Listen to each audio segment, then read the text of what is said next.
The other line that came to me in A Course in Miracles, where it uses the word problem, said this: if you do have a problem, the only problem you have is your belief that you are separate from your source.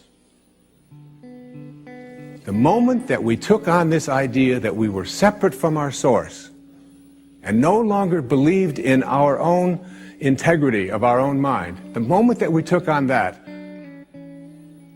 we began to develop something called problems, something called illusions. And I'd like to suggest to you that every problem that we have, the way I see it, is nothing more than a mistake or an illusion.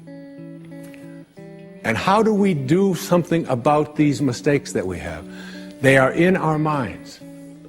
You know, it says very clearly in most of the spiritual literature, as a man thinketh, so is he.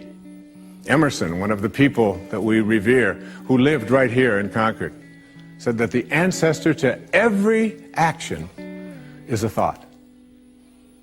Once you start to understand that what you think about, your thoughts, is what expands and becomes your life, you start getting real careful about what you think about.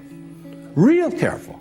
So that when you have a thought that says, gee, I got a sniffle, it's in my nose, but tomorrow it'll probably be down here in my throat. And on Wednesday, it's probably going to be here in my chest. Always seems to happen this way. And on Thursday, I'm going to have a fever. I get one every time. You can just about count on it. I'm going to have to take Friday off. Now, it's Monday morning, and you got a sniffle, but in your mind, in your thoughts, you're taking Friday off with a fever, and lo and behold, your body begins to react to this thought, which is just a mistake of the intellect to begin with. Supposing that you had a belief system that said 2 + 2 is 7. For some reason, you were just hung up on this idea. And you said 2 + 2 is 7, and you took your calculator and you reformulated it in such a way so that it would appear to be 2 + 2 is 7. And then you tried to balance your checkbook, and you tried to make your life work based upon this formulation, that 2 + 2 is 7. You would find that your life would be out of balance financially virtually all of the time. Every time you push that button and push those numbers, nothing would ever work. So the question is, what do I do in order to correct this mistake in my thinking? And that's where the word solution comes in. But we can't bring the solution in until we understand that everything that we have, do you know that every relationship that you're in right now, every single person watching this, every relationship you're in is in your mind. You can't get behind the eyeballs of another human being and be them. All you can do is process them through your thoughts.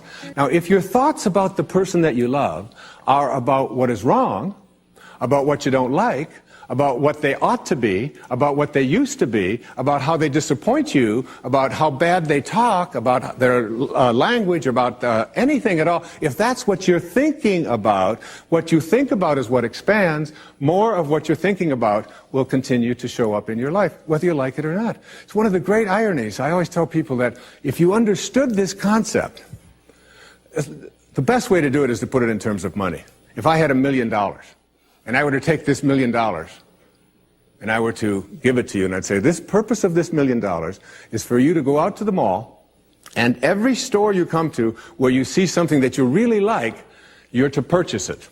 Any place you go, whatever you like, you purchase it. So you take this $1 million and say, this is great. You walk into the first store that you see, and there's a rug there that's just appalling. It's hideous. It's just awful. It doesn't match anything in your house, and it costs $10,000. And you look at that thing and say, ugh, I would never want that. Here's $10,000. Send it home. Now you go to the next store in the mall, and it's got a lamp in it that matches the rug, all right?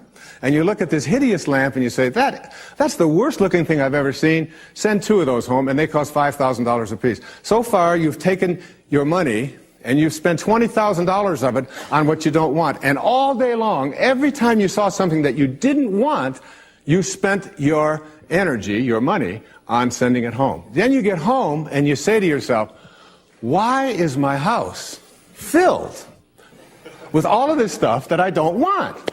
And the answer is, you're crazy. This is called insanity.